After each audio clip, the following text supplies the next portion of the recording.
Hey guys, welcome back to Vexx. In the last part, we just left the Summit of the Sages, and now we're going to be moving on to, surprisingly, what is one of my least favorite worlds in the game, FrostBLIGHT Mill. But before we do that, I know a lot of you guys have been asking me about, the scrolls. I said I was going to get some, and then I forgot to do it, and then I got them later, and then I didn't read them, and stuff like that. And I've actually forgotten how many I've read in the past, so I think right now I'm just going to take the time to read all the ones that we have, just so you kind of understand the story better. This works better than just reading them every time I get a world scroll.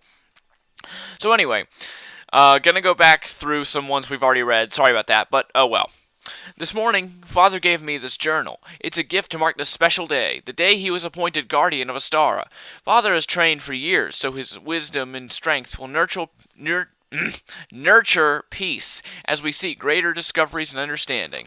Mother is so proud of him. Now our greatest scientists are preparing a marvelous travel system. I'm told it will open a giant hole in space so we can visit other worlds. I'm so scared. I can hardly hold the pen steady. We had a big celebration and then opened the rift. But on the other side, evil creatures were waiting to attack. A war has started. Father went to fight these demons that call themselves shadow wraiths. I saw one wraith named Yabu kill my mother and my sisters. I can't get it out of my mind. I wanted to fight this Yabu, but the wraiths have absorbed all the energy from the rift system and have grown very strong. Father locked me inside the land spire and said not to let anyone or anything inside. I can't sleep. All I hear are screams and cries outside. The wraiths are sucking the life force out of our world. They drain the souls from their victims and keep them in these horrible jars. I want to leave the land spire and fight with Father, but he said I'm too young, and it's more important that I keep the key staff safely away from the wraiths. Through the eye hole, I saw Father fighting another Astana. It turned out to be a wraith. He came back later and told me to bring the key staff out, but it wasn't really him. It was another wraith trying to trick me. It's so hard to know who to trust when these things can change their shape like this. The screams have stopped. It's so quiet now. I disobeyed Father and went outside. Our world is torn to bits, and pieces of it are scattered across the sky. My nightmares were true. Father is dead. I found him clutching a spire of rock, the talons embedded in it. I guess he wanted to keep the war talons from the wraiths at the end. At least all the wraiths seem to be gone. Grotesque beating hearts are all that remain of them. Wait a minute, was that the last one? Yeah, okay. Dark Yabu is alive. He built a fortress in the far reaches of Astara's ruins. In some twisted way, his citadel actually lives and is sucking the energy out of the world around it like a parasite. The land nearby has become even more desolate and cold than it already was. Strangely, the thought of Yabu living consoles me. Perhaps if he survives, some of my own people may yet live somewhere. Now I have a quest. I will show Yabu the same mercy he showed my family. I have visited what remains of Astara. My people are gone. I'm the last one. The life that once lived here has become dark and twisted. Those vile wraith hearts still beat with life. The wraiths sucked the energy out of the Riftgate system, and it seems to live on in these wicked vessels. The portal gates still stand, and the system can be recharged. The main portal could be opened again. I can never let this happen. A new civilization grows amongst the treetops in a corner of a star they call Overwood. As I studied their simple culture, I found myself moved by the respect which they regard their world and each other. I thought of my people and how foolish and prideful we were. These people are content with their peaceful lives, and I hope that peace remains. Okay, that's for everybody that said I needed to read them all. Anyway, let's move on. Now, let me just say one thing. I've already gotten this heart, and the reason for that is because I tried to do more recording than I should. I was doing it too late at night, and I had already done a lot of editing that day, so I was tired, and I was kind of ready to be done, and, the narration wasn't exactly as good as I wanted it to be, and along with that, it just wasn't really all that funny. So, yeah, that's why I'm redoing this. So, yeah. Anyway, for this one, all you gotta do is just head into the giant mill here. Alright, now, in here is one of, When I did my practice run, this probably took me over an hour and a half to beat this platforming segment. It's so bad. Now, there is one good thing, though. The farther you get up, the easier, like, the more likely you are to live, which is kind of weird, considering whenever you get further into a platforming segment, it's supposed to be harder. But this one actually becomes easier somehow. It's mainly because of the way that, the whole area is designed. You see, like, the layers and everything. Like, we're going up in a spiral.